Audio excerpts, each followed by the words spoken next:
मुक्त होने का मतलब जन्म मृत्यु से छूट जाते हैं। तो जिसकी भक्ति करने से जन्म मृत्यु से छूट जाते हैं उसका जन्म है। हाँ, अवतरण, अवतार अष्टमी तो बोलते नहीं है, जन्माष्टमी बोलते हैं। जन्माष्टमी का मतलब क्या है? जिसकी भक्ति करने से जन्म मृत्यु के सागर से व्यक्ति छूट जाता है, उसका जन्म है। ये बात सही है? हम तो सालों से जन्माष्टमी मना रहे हैं। जिसकी जितनी उम्र है उतनी जन्माष्टमी जीवन में मनाई है। तो फिर अभी तक गलत अष्टमी मना रहे थे क्या हम? भगवान भगवत गीता में बोलते हैं, अहम बीज पिता, मैं सभी जीवात्माओं का बीज देने वाला पिता हूं। जो पूरे जीवात्माओं का पिता है, ऐसा नहीं एक दो आदमी का, सर्व योनिषु, जितनी योनियां हैं, जितने जीव जंतु हैं, जितने प्राणी हैं, जितने मनुष्य हैं, जितने जानवर हैं, सभी लोगों के बीज देने वाले पिता कौन है? भगवान श्री कृष्ण। उनका जन्म कैसे हो गया?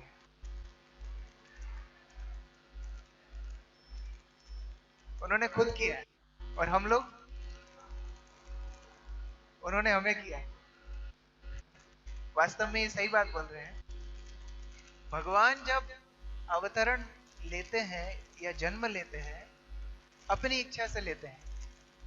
संभवामी आत्म माया, आत्म माया, खुद की शक्ति से संभवामी, तो अवतरण लेते हैं। हम लोग, हम में से कौन कौन है जिसने टिक लगा के चॉइस किया था हमारे माता पिता कौन होंगे? हमने मल्टीपल चॉइस टिक किया था। काउंसलिंग में करते हैं ना कॉलेज में, पहली चॉइस, सेकंड चॉइस, पहली अंबानी, दूसरी बिरला। किस किस ने किया था? किसी ने नहीं किया था। कर्मों के फल के अनुसार हम लोग का जीवन, हमारा जन्म अलग अलग घरों में, अलग अलग परिवार में हुआ। लेकिन कृष्ण ऐसे नहीं है। कृष्ण का जन्म उनकी इच्छा से होता है। उन्होंने अपने माता पिता को सिलेक्ट किया। देवकी और वसुदेव पूर्व जन्म में जब तपस्या करते हैं और भगवान को बोलते हैं कि हमें आप ऐसा पुत्र दीजिए जो आपके जैसा हो। भगवान बोलते हैं मेरे जैसा कोई नहीं होता है। मेरे जैसा मैं ही होता हूं बस। हाँ? असमा ऊर्ध्व, कोई उनके समान नहीं है, कोई उनसे बड़ा नहीं है, सब नीचे ही है। तो ऐसे भगवान ने फिर निर्णय लिया कि मैं आपका पुत्र बन के आऊंगा। तो अगर भगवान अवतरण लेते हैं तो सबकी अवतरण को जयंती बोलते हैं। अवतारों के अवतरण को जयंती बोलते हैं। आजकल लोग सबके नाम के आगे जयंती लगा देते हैं, वो गलत है। जो अवतार होते हैं, जैसे नरसिंह जयंती, बलराम जयंती, वामन जयंती, तो उनके अवतरण को जयंती बोलते हैं। लेकिन कृष्ण के अवतार को भी जयंती बोलते हैं। हम लोग जन्माष्टमी के नाम से क्यों प्रचलित मानते हैं? भगवान अपनी लीला से ये दिखाना चाहते हैं कि मैं आपसे संबंधित हूं, आपके जैसा हूं। जैसे आपका जन्म हुआ है, मेरा भी जन्म हुआ है। जैसे आपके माता पिता हैं, मेरे भी माता पिता हैं। जैसे आप हंसते हैं, रोते हैं, भूख लगती है, प्यास लगती है, वैसे मुझे भी भूख प्यास लगती है। जैसे आप किसी से प्रेममय संबंध रखते हैं, खुशी प्राप्त करते हैं, मैं भी प्रेममय संबंध रखने में खुशी प्राप्त करता हूं। तो ये बताने के लिए भगवान श्री कृष्ण हमारे बीच में प्राय हमारे जैसे ही बन जाए। आपको पता ही होगा कि जब भगवान देवकी के गर्भ से प्रकट हुए तो कैसे कैसे प्रकट हुए थे? रोते हुए प्रकट हुए थे? कैसे प्रकट हुए थे? हाँ, चतुर्भुज रूप में प्रकट हुए। शंख चक्र गदा पद्म, पीतांबर है, लंबे लंबे बाल हैं। मान लो हमारे घर में ऐसा कोई बालक जिसके कुछ ऐसे विशेष आभूषण पहन के पैदा हो जाए तो हम लोग को कैसा लगेगा? तो देव की डर गई। आज सुबह भागवत कक्षा में धीरगौर प्रभु बता रहे थे, जो अभय प्रदान करने वाले भगवान हैं, उनके प्राकट्य पे देव की डर गई। जिनसे भय भी स्वयं डरता है, जद विवेति स्वयं भयम, जिनके रहने से भय भी डरता है, ऐसे भगवान के प्रकट होने से माता देव की डर क्यों गई? क्यों डर गई? हाँ, असामान्य पुत्र था, हैंडीकैप्ड था, हैंडीकैप्ड नहीं था। वो बोले मैंने तपस्या इसके लिए की थी क्या? तपस्या को देवी देवता को प्राप्त करने के लिए नहीं करी थी, बालक को प्राप्त करने के लिए गई। अब आप ऐसे आ गए, आपको हम वेदी पे बैठा के पूजा करेंगे क्या? तो ऐसे तो हम पहले ही पूजा कर रहे थे। हमको बालक के रूप में चाहिए, पुत्र रूप में चाहिए। तो इसीलिए भगवान अपना शंकर चक्र गदा पद्म सब गायब करते हैं और एक छोटे बालक गोपाल के रूप में प्रकट होते हैं। और वो वास्तविक श्याम सुंदर का स्वरूप है, जिसको देख के देवकी माता के रूप से उनको प्रेम करती, रोते भी है। और फिर वसुदेव उनको वृंदावन लेके जाते। तो ये जन्माष्टमी वास्तव में भगवान से हमारा संबंध है। ऐसा नहीं है कि 5000 साल पहले भगवान श्री कृष्ण ने देवकी के गर्भ से जन्म लिया, बस हिस्ट्री कंप्लीट। भगवान आज भी हमारे जीवन में जन्म लेना चाहते हैं, हमारे जीवन में आ करके अपना संबंध स्थापित करना चाहते हैं। लेकिन हमको जिस तरह देवकी और वसुदेव की इच्छा थी, जिस तरह उनका प्रेम था, उस तरह भगवान से हमें प्रेम करना सीखना है। और वो शिक्षा हमको भगवत गीता देती है। जब भी हम कोई धार्मिक अनुष्ठान करते हैं या भगवान की भक्ति करने का प्रयास करते हैं, एक दुश्मन हमेशा हमारे सामने खड़ा होता है। कौन है वो दुश्मन? हमारा मन। मन नहीं लगता हमारा। आप 4 घंटे मूवी देखेंगे, मन लगेगा। क्योंकि कि जब कोई जेल होती है, जेल, मान लो एक कैदी को 18 साल की कैद हुई, वो बढ़िया जेल में रहता है, मस्त सोता है, टाइम से खा लेता है, जो जेलर बोलता है वो काम करता है। जेलर को उसकी टेंशन होगी कि कोई एक व्यक्ति है जो हमेशा ये खुरापात में लगा रहता है कि मैं यहां से बाहर कैसे निकलूं। किसकी चिंता ज्यादा होगी? जो बाहर निकलने का प्रयास करता है उसके ऊपर अंकुश बांधा जाता है, उसके ऊपर ज्यादा तगड़ी नजर होती है। उसी तरह जो लोग अपने मन की बात सुनते रहते हैं, वो लोग माया ज्यादा परेशान नहीं करती। वो तो पड़े हुए हैं जेल में और पड़े रहेंगे, उनको माया परेशान नहीं करती। जो भगवान का चिंतन करने का प्रयास करते हैं, उनके मन को माया ज्यादा विचलित करती है। इसलिए कथा में, भगवान की सेवा में, भगवान के जप में मन लगना कठिन होता है। क्योंकि अभी हम जेल से बाहर भागने की कोशिश कर रहे हैं, जेल से निकलने की प्रयास कर रहे हैं। इसीलिए वह संकट दिखता है माया को कि अरे अभी मेरे कैदी कम हो रहे हैं, यहाँ 150-200 लोग कथा सुन रहे हैं, ये सब कैदी से छूट जाएंगे। इसलिए मन को विचलित करना माया का काम होता है। तो इसलिए हमको मन की नहीं सुनना चाहिए। मन की जो सुनता है वो कौन होता है? मंकी होता है। मंकी मतलब बंदर होता है। एक डाल से दूसरी डाल जैसे बंदर उचकता रहता है, हमारा मन भी उचकता रहता है। तो वो बंदरपना छोड़ के हमको भक्त बनना है, ये शिक्षा भगवान भगवत गीता के 6वें अध्याय में दे रहे हैं। हम लोगों ने पिछली बार 4थे श्लोक तक पढ़ा था और अब हम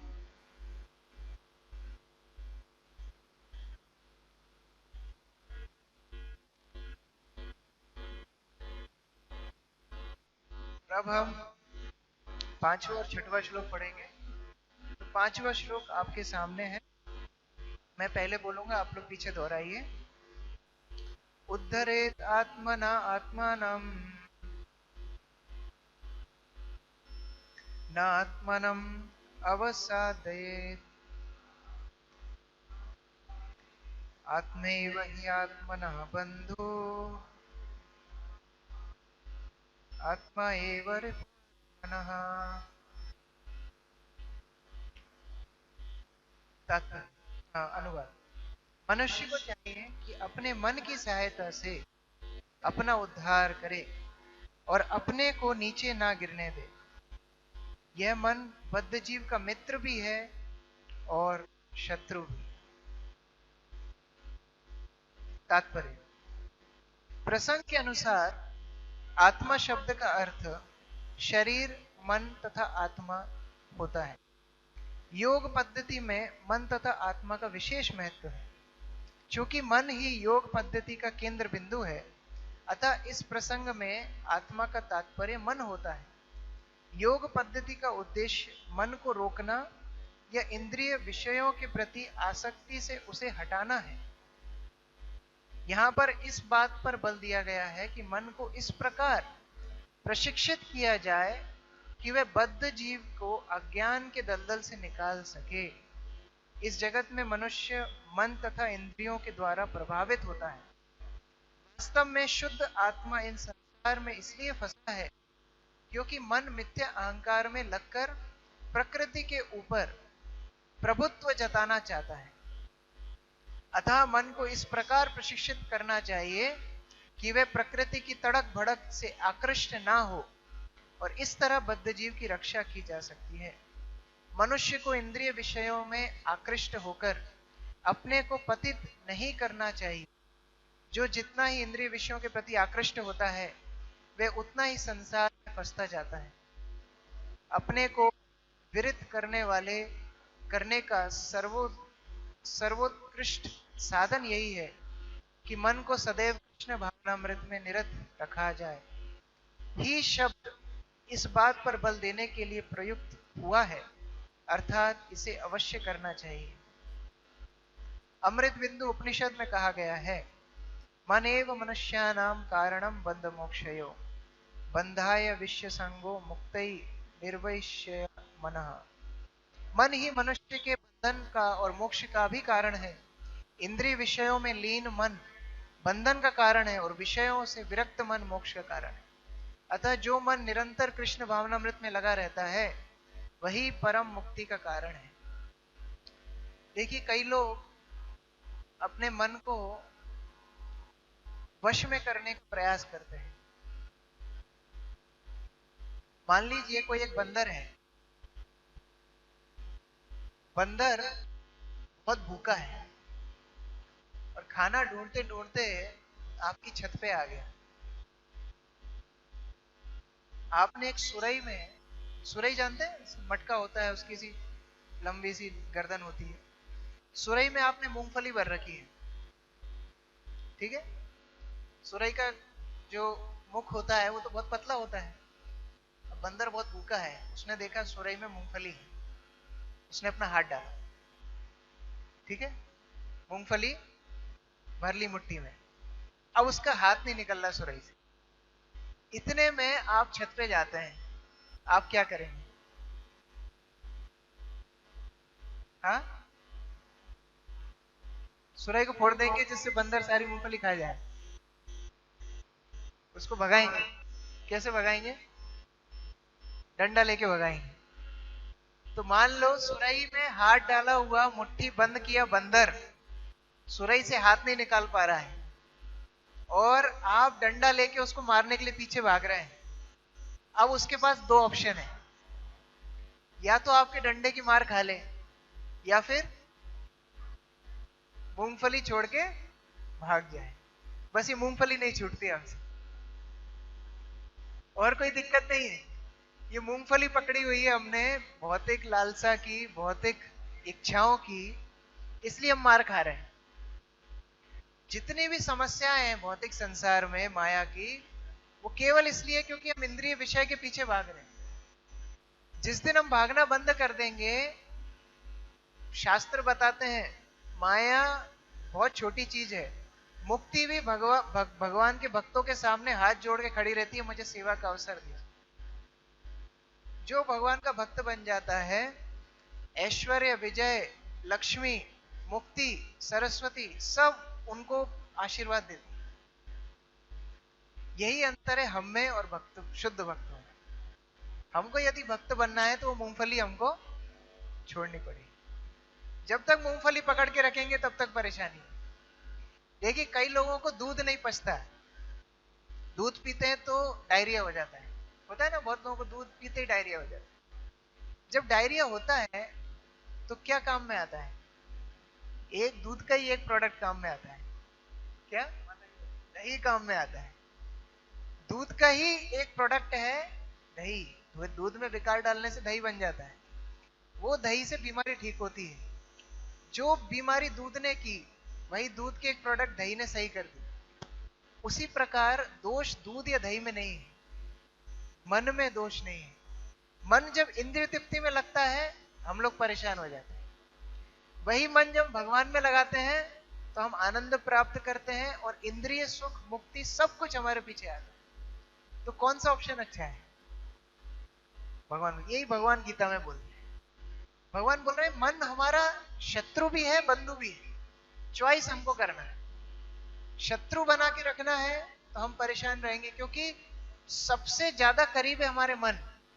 मान लीजिए आपका शत्रु आपके घर में ही रह रहा है, आपके कमरे में ही रह रहा है।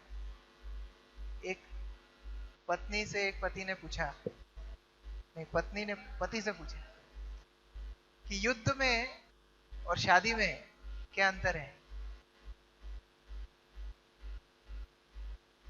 पति ने बोला कि युद्ध में शत्रु अलग अलग जगह रहते हैं और शादी में एक ही साथ रहते हैं। मन तो हमारे अंदर रहता है, मन को हम कब तक कंट्रोल में करेंगे? तो जब तक हम मन को भगवान की शरण में नहीं लगाएंगे, वो हमारा बंधु नहीं बनेगा, तब तक वो हमारे कार्य सिद्ध नहीं कर पाएगा, हमेशा हमारे कार्य में अड़चन डालेगा। तो इसीलिए भगवान गीता में अनेक अनेक स्थान पे केवल एक चीज हमसे मांगते हैं, हमारा मन। मन मना मद भक्तो मद्याजी माम नमस्कुरु। बार बार मैं आसक्त मना, हर जगह मन के ऊपर बहुत बल दिया है कि हमें मन भगवान के ऊपर लगाना है। हम लोग हो सकता है बाह्य रूप से धोती कुर्ता पहन लें, बाह्य रूप से बड़ी भक्ति दिखाएं, रोज मंदिर आए, बड़े बड़े प्रोग्राम करें, बहुतों को भंडारा करें, भागवत कथा कराएं, लेकिन अगर हमारा मन भगवान की भक्ति में नहीं लगता है तो वो मन हमारा शत्रु बन जाता है। अंत समय पे हमें वही याद आएगा जिसमें हमारा मन अभी लगा हुआ है। जिस चीज से हम सबसे ज्यादा आसक्त होते हैं वही मृत्यु के समय याद आती है। आप सबने चक्रवर्ती सम्राट भरत महाराज की कहानी सुनी होगी। वो भरत महाराज जिनके नाम पे हमारे देश का नाम भारतवर्ष पड़ा, चक्रवर्ती सम्राट। आजकल के नेताओं जैसा नहीं जो पड़ोसी भी उनको गाली दे जाता है, ऐसा नहीं। चक्रवर्ती सम्राट, सागरात, सागरों के ऊपर भी जिनकी प्रतिष्ठा हो, ऐसे चक्रवर्ती सम्राट भरत महाराज सब कुछ छोड़ करके भगवान का ध्यान करके जंगल में गए।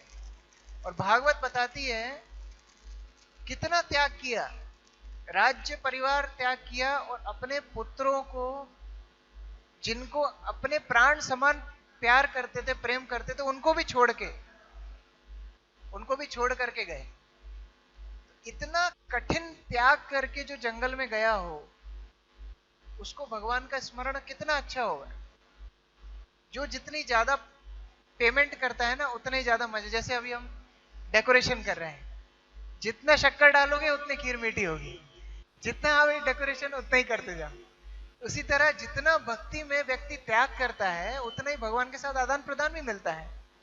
तो भरत महाराज भगवान की भक्ति में, भगवान के भाव में, भगवान के स्मरण में रोते थे, बिलखते थे, भाव विभोर हो जाते थे। भाव स्तर के भक्त थे भरत महाराज।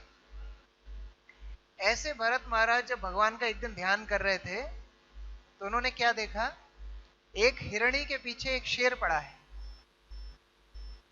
तो हिरणी आगे भाग रही है और शेर पीछे पीछे भाग रहा है, और एक नदी की एक छोटी सी एक नहर वहां से बह रही थी। तो हिरणी शेर से बचने के लिए कूदी लगाती है, और वो गर्भवती थी। उस कूदी लगाने के कारण उनका गर्भ बाहर आ जाता है, वो हिरण का बच्चा जन्म ले लेता है, और वहीं पर उस हिरणी की मृत्यु हो जाती है। शेर पानी के उस साइड था, इस साइड आ नहीं पाया, वो छूट गया। अब भरत महाराज देखते हैं सामने एक नवजात हिरण का बच्चा है। ये हिरण के बच्चे के प्रति उनको करुणा आई। साधु तो सभी के ऊपर करुणा करते हैं, तो हिरण को देख के उनको करुणा आई, उनको लेकर के गए, साफ किया, खाना दिया, जो चोट लगी थी उसको मलहम पट्टी की। धीरे धीरे उस हिरण के प्रति आसक्त हो गए। देखिए, किसी के ऊपर करुणा करना, किसी की मदद करना बुरा नहीं है, लेकिन किसी आसक्ति के कारण भगवान का विस्मरण हो जाए, ये सबसे बुरी बात है। उस हिरण की आसक्ति के कारण भगवान का स्मरण, भगवान का भजन सब कुछ छूट गया। जो भरत महाराज सुबह उठ के नहा करके प्रातःकालीन गायत्री करते, स्मरण करते, संध्या वंदन करते, जप करते, ध्यान करते, सब कुछ छोड़ के सुबह हिरण को लालन पोषण कर, रात में गले से लगा के सोते, इतना प्रेम करते उसको दिन रात।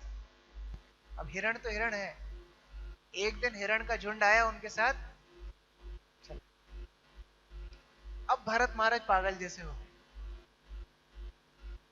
बिलखते हुए, रोते हुए। जो भगवान के लिए रो रहा था, अभी किसके लिए रो रहा है? हिरण के लिए रो रहा है। रोते रोते जंगलों में भटक रहे हैं, पेड़ पौधों से बात कर रहे हैं कि मेरा बेटा कहाँ है। उनका बेटा कहाँ है? वो तो राज परिवार में छोड़ के आए पहले, लेकिन किसको बेटा बोल रहे हैं? हिरण को बेटा बोल रहे हैं। मेरा बेटा कहाँ है, मेरा पुत्र कहाँ है? उस हिरण का मेरे अलावा कोई नहीं है, मैं नहीं रहूंगा तो उसका क्या होगा?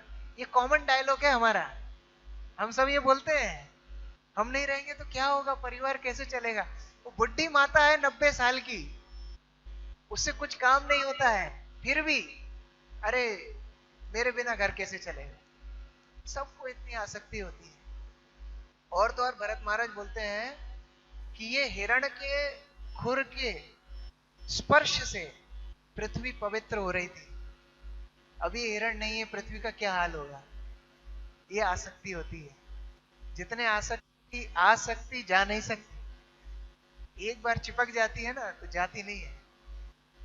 तो इतनी मुश्किल से हिरण के पीछे ढूंढ ढूंढ के बेहाल भरत महाराज का देहांत हो गया, और अंत समय में किसको याद किया? हिरण को याद किया। अगला जन्म किसका मिला? हिरण का मिला। तो आप सब रात में आज जाकर के अपना अपना अगला जन्म लिख सकते हो कि हमारा अगला जन्म क्या होने वाला है। जिससे सर्वाधिक आसक्त है वही जन्म अगला जन्म होता है। आप सबने कैलाश की कहानी सुनी होगी। एक व्यक्ति था कैलाश, बड़ा धार्मिक व्यक्ति था, तो अपने माता पिता की सेवा करता, बड़ा धर्म पूजा करता, दान करता, सब कुछ करता। एक दिन घूमते घूमते नारद मुनि आ गए। नारद मुनि भी बड़े महान भक्त हैं, जो जिनके कैसे कैसे शिष्य हैं। इनका प्रीचिंग देखिए, हम प्रचार करते हैं मंदिर में, ये प्रचार करते हैं गर्भ में जाके। प्रहलाद महाराज को 5 वर्ष की वायु ध्रुव को क्रैश कोर्स करा के 6 महीने में भगवान दिला दिए। ऐसे ऐसे शिष्य हैं इनके, नारद मुनि। तो ये नारद मुनि इस कैलाश के पास पहुंचे, बोले बेटा कैलाश, तुम बड़े धार्मिक हो, तुम बड़े सज्जन हो, मुझे तुम्हें देख के बड़ा प्रेम आ रहा है, मैं तुम्हें भगवान के धाम ले जाना चाहता हूं, चलो मेरे साथ। बोलता नहीं नहीं नहीं नहीं, अभी मेरे माता पिता बूढ़े हैं, इनकी देखरेख मुझे करनी है, अभी आपके साथ मैं नहीं जा सकता। तो जब मैं थोड़ी शादी ब्याह कर लूंगा, कोई इनकी देखरेख करेगा, तब चलूंगा।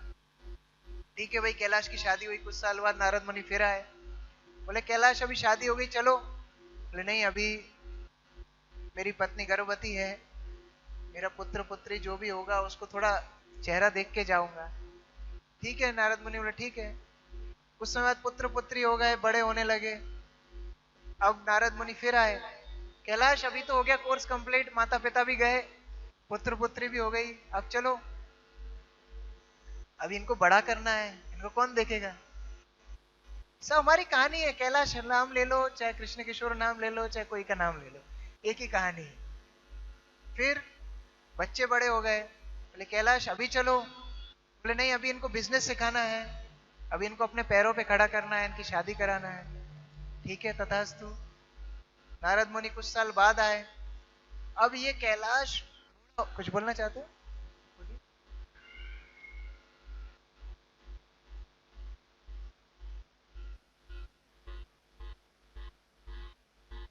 हाँ,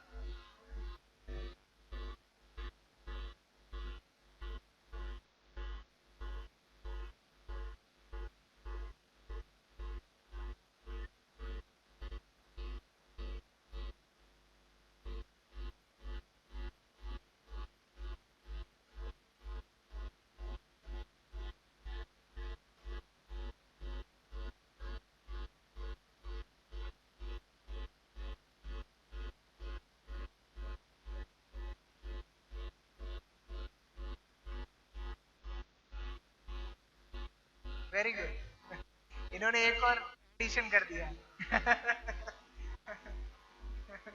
वेरी गुड। आपका नाम क्या है? देव। कैलाश तो नहीं है? तो बहुत सुंदर। तो अभी ये कैलाश बड़ा बूढ़ा हो गया, अभी इससे कुछ काम नहीं बनता, चलते नहीं बनती, कुछ भी नहीं चलता। अब नारद मुनि, कैलाश अब तो चलो। बोले नहीं, अभी मेरे बालक बालिका ये सब बड़े नए नए हैं, बिजनेस संभाल रहे हैं, कभी कभी मेरी राय लगती है, तो ये रायचंद बनने के चक्कर में फिर रहे। अब नारद मुनि कुछ साल बाद फिर आए, तो अभी कैलाश है ही नहीं। अभी कैलाश कैलाशवासी हो गए। तो अभी नारद मुनि को बड़ा दुख हुआ, देखो पूरा जीवन में इसको बुलाना चाहता था, ये आया नहीं, अभी इसका देहांत हो गया। नारद मुनि वापस जाने लगे, तभी एक कुत्ता भौंकने लगा। नारद मुनि देखे, अरे कुत्ता बड़ा पीछे पड़ रहा है, क्या बात है? तो नारद मुनि तो सभी जीव जंतुओं की भाषा जानते हैं, तो नारद मुनि ने देखा कि वो कैलाश था। अभी नारद मुनि बोलते, कैलाश तुम कुत्ता कैसे बन गए? बड़ी दुख की बात है, तुमने मेरी बात नहीं मानी, अब चलो मेरे साथ, चलो मैं तुम्हें इस कुत्ते की योनि से भी भगवत धाम ले जाने रेडी। बोलता नारद मुनि, नहीं नहीं, ये रात में ना गेट खुला छोड़ के सो जाते हैं, तो इनकी रखवाली मुझे करना है। तो ये आसक्ति इतनी बुरी है। हम भरत महाराज के ऊपर हंस सकते हैं कि देखो राज परिवार छोड़ा, हिरण के प्रति आसक्त हो गए। हम ये कैलाश के ऊपर हंस सकते हैं, लेकिन हमारे ऊपर कौन हंसेगा? हम सबके जीवन में हिरण पाल रखा है हमने। इस हिरण से ध्यान हटा करके जब हम भगवान के ऊपर ध्यान लगाएंगे, वो ध्यान, वो मन हमारा बंधु बनेगा और कुछ भी साथ में नहीं जाता है। एक जो बुद्धिमान व्यक्ति है वो लंबा सोचता है कि मेरा ये जीवन कैसे सुखी हो, अगला जीवन कैसे सुखी हो। इसी तरीके से हमको भगवान की भक्ति में संलग्न होके अपने मन को अपना बंधु बनाना है। आगे बहुत सुंदर श्लोक है, हम लोग इस श्लोक को पढ़ेंगे साथ में। ये श्लोक आप लोग याद भी कर सकते हैं और गीता का बहुत प्रचलित श्लोक है। मेरे पीछे दोहराइए। बंधु आत्मना आत्मनम तस्येन आत्मन एवात्मना जितः बंधुरात्मनात्मन तस्य येनात्मना जितेन ये येनात्मैवात्मना जिता अनात्मना तु शत्रुत्वे वर्तेत आत्मेव शत्रुवत्। जिसने जि, जिसने मन को जीत लिया है, उसके लिए मन सर्वश्रेष्ठ मित्र है, किंतु जो ऐसा नहीं कर पाया उसके लिए मन सबसे बड़ा शत्रु है। तो पहले भगवान ने बताया था कि मन शत्रु भी बन सकता है, बंधु भी बन सकता है। अभी भगवान बता रहे हैं कब बंधु बनेगा, जब मन को जीत लेंगे। कब शत्रु बनेगा, जब हम उसके दास बन जाएंगे। तात्पर्य, अष्टांग योग के अभ्यास का प्रयोजन मन को वश में करना है, जिससे मानवीय लक्ष्य प्राप्त करने में वह मित्र बना रहे। मन को वश में किए बिना योग अभ्यास करना मात्र समय को नष्ट करना है। जो अपने मन को वश में नहीं कर सकता, वो सतत अपने परम शत्रु के साथ निवास करता है, और इस तरह उसका जीवन तथा लक्ष्य नष्ट हो जाते हैं। जीव की स्वाभाविक स्थिति यह है कि वह अपने स्वामी की आज्ञा का पालन करे। अतः जब तक मन अविजित शत्रु बना रहता है, तब तक मनुष्य को काम, क्रोध, लोभ, मोह आदि की आज्ञाओं का पालन करना होता है। किंतु जब मन पर विजय प्राप्त हो जाती है, तो मनुष्य इच्छा अनुसार उस भगवान की आज्ञा पालन करता है जो सबों के हृदय में परमात्मा स्वरूप स्थित है। वास्तविक योग अभ्यास हृदय के भीतर परमात्मा से भेंट करना है, उनकी आज्ञा पालन करना है। जो व्यक्ति साक्षात कृष्ण भावनामृत स्वीकार करता है, वह भगवान की आज्ञा के प्रति स्वतः समर्पित हो जाता है। कितना सुंदर भगवान समझा रहे हैं एक एक श्लोक अपने मित्र अर्जुन को। देखिए, अर्जुन के प्रति कृष्ण का इतना प्रेम था कि अपना घर, परिवार, राज्य छोड़ के यहां पर ड्राइवरगिरी कर रहे हैं। इतना प्रेम जिससे कोई करता हो, उसको कितनी महत्वपूर्ण बात बताएगा। ये कोई मजाक मस्ती में भगवान नहीं बोल रहे हैं, ये अपने बिल्कुल गुह्यतम, बिल्कुल महत्वपूर्ण बात अर्जुन को बोल रहे हैं कि मन को वश में करो, वो तुम्हारा मित्र बन जाएगा। चाकू अच्छा होता है कि बुरा होता है? हाँ, प्रभु जी बोल रहे हैं डिपेंड करता है कौन चला रहा है, इस्तेमाल पे है। चाकू यदि डकैत के पास हो, खूनी के पास हो, तो क्या होगा? राम नाम सत्य है। और अगर चाकू डॉक्टर के पास होता है तो हमारा इलाज करता है, बीमारी निकालता है। तो चाकू बुरा या अच्छा नहीं है, कौन कैसे इस्तेमाल कर रहा है उसके ऊपर निर्भर करता है। उसी प्रकार से मन अच्छा या बुरा नहीं है। मन जब इंद्रिय भोग में लगेगा तो बुरा है, शत्रु है। वही मन जब भगवान की सेवा में लगेगा तो हमारा प्रिय मित्र है। देखिए, जब भगवान प्रकट होने वाले थे तो सर्वप्रथम वसुदेव के मन में ही प्रकट हुए थे। ये मन के द्वारा भगवान का प्रकट हुआ, और इस मन से भगवान किधर गए? वसुदेव के हृदय में गए। हृदय से देवकी के हृदय में गए, और देवकी के हृदय से देवकी के गर्भ में गए। तो यदि हम भगवान को अपने जीवन में प्रकट करना चाहते हैं, तो हमारे मन को भगवान को समर्पित करना हो। जब तक मन भगवान की सेवा में नहीं लगेगा, भगवान हृदय में नहीं आएंगे, और जब तक भगवान हृदय में नहीं आएंगे तो हमारे जीवन में प्रकट नहीं होंगे। इसीलिए हमारा प्रयास सतत रूप से भगवान के अंदर मन लगाना होना चाहिए। हम जो भी कार्य कर रहे हो, अपना कार्य क्षेत्र में हो, अपने घर में हो, जिम्मेदारियां हो, जो भी हो, मन सदैव भगवान के ऊपर होना चाहिए। जिस तरह महाराज जनक का उदाहरण हमने चर्चा किया था, राजा है लेकिन मन भगवान के ऊपर है। अर्जुन, पांडव जंगल में रहे, युद्ध में रहे, राजपाट किया, सब तरफ भगवान के ऊपर केंद्र। विदुर का उदाहरण है, पूर्ण रूप से दुर्योधन भगवान कृष्ण को जब दूत बन के आए तो भोजन के बुलाते हैं, 56 भोग बनाते हैं। भगवान उनके 56 भोग को नहीं लेते हैं, किधर जाते हैं? विदुर के घर जाते हैं। और विदुर के घर पे कुछ खाने के लिए नहीं है, तो विदुरानी उनको केले लेकर के आती है। देखिए, केले के पेड़ लगाए हैं, शायद विदुर के लीला से ही प्रेरणा ली है। केले लेकर के आई विदुरानी और केले खिलाने लगी। लेकिन भगवान को देख के इतनी मुग्ध हो गई, इतना आकर्षण है। कृष्ण शब्द का मतलब है, कृष्ण शब्द का मतलब क्या है? सर्वाकर्षक, जो सबको आकृष्ट करता है वो है कृष्ण। तो इतना मोहक, मदन को जो मोहित कर लेता है, मदन मतलब कामदेव, पूरा विश्व कामदेव के पीछे मोहित है, लेकिन जो कामदेव को मोहित करते हैं वो कौन है? मदन मोहन। तो ऐसे मदन मोहन को जब देखती है विदुरानी, तो छिलके भगवान को खिलाती हैं और केले फेंक देती है। और भगवान भी बड़े प्रेम से खाते रहते हैं और बोलते हैं इस तरह का भोजन मैंने द्वारका में भी नहीं लिया, तो जब भी मैं आऊंगा तुम्हारे घर पे ही भोजन लूंगा। विदुरानी बोलती है आप तो सब जगह वादा करके आते हो, वृंदावन में ही वादा करके गए कि मैं आऊंगा, कभी गए नहीं।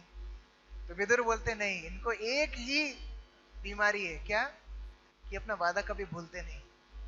जो गीता में वादा किया है, सर्वधर्मान परित्यज्य मामेकम शरणम व्रज अहम त्वाम सर्व पापेभ्यो मोक्षयिष्यामि मा शुचः। सब कुछ छोड़ के मेरी शरण में आओ तो सही। इतने धर्म तुमने पाल रखे हैं, घर का धर्म, पड़ोसी का धर्म, बिजनेस का धर्म, हिंदू धर्म, मुस्लिम धर्म, ये सब धर्म छोड़ के मेरी शरण में आओ। हम ताम सर्व पापेभ्यो, मैं सभी पापों से तुम्हें मुक्त करूंगा। महाशुचा, डरो मत। ये डरना, डरने की बात कब आती है? जिसके सिर पे कोई शरण नहीं होती, कोई छप्पर नहीं होता, कोई छत नहीं होती, वो व्यक्ति डरता है। डर किसको नहीं लगता? जो शरणागत है, जिसको किसी शक्तिमान व्यक्ति का सपोर्ट है, वो कभी डरता नहीं। सर्वशक्तिमान भगवान श्री कृष्ण जहां वादा कर रहे हैं कि अपने मन को मेरी भक्ति में लगाओ, वो आपका बंधु बनेगा, मैं आपका बंधु बनूंगा, तो फिर हमारा समर्पण क्यों कम होना चाहिए? तो उसी श्रद्धा के साथ इस जन्माष्टमी के पर्व पर हम भगवान से प्रार्थना करें कि हम अपने मन को एक बर्थडे गिफ्ट के रूप में उनको दे सकें। जब किसी बड़े व्यक्ति का बर्थडे होता है तो खाली हाथ नहीं जाना चाहिए। तो कल भगवान श्री कृष्ण का जन्मदिन है। आप जानते हैं, जब भगवान श्री कृष्ण ने कंस के कारागार में जन्म लिया तो वसुदेव और देवकी बद्ध अवस्था में थे, और जेल में वो लोग कैसे सेलिब्रेशन करते? तो उन्होंने कैसे सेलिब्रेट किया? मानसिक रूप में सेलिब्रेशन किया। लाखों करोड़ों गाय वसुदेव ने दान में दे दी। देव की बड़े बड़े महोत्सव करने लगे। और भागवत बोलती है, ये मानसिक सेवा से वास्तविक सेवा का फल मिलता है। मान लीजिए हमारे गौरवाणी प्रभु हैं, पंकज नेत्र प्रभु हैं, पुनीत प्रभु हैं, ये सब लोग इतनी सेवा कर रहे हैं और आप लोग यहाँ बैठे हैं।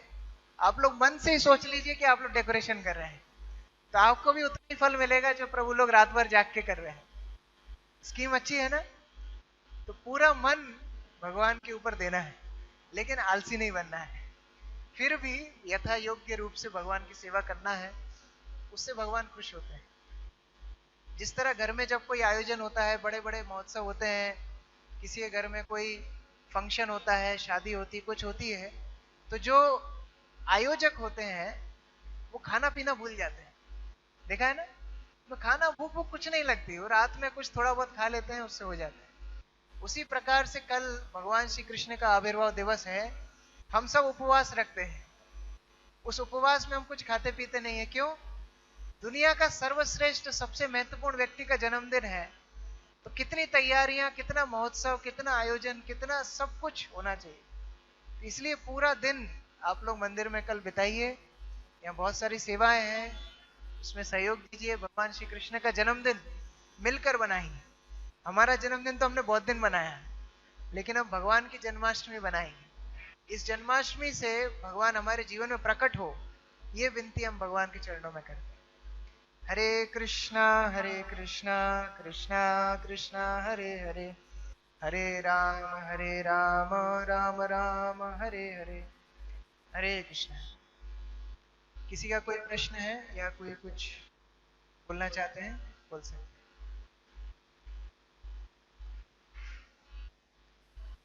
कोई प्रश्न या कोई कमेंट्स?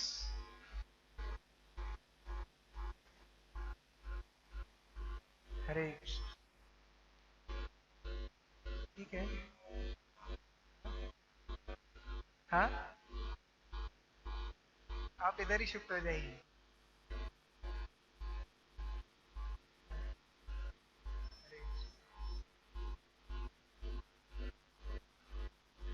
मंगल माधव प्रभु,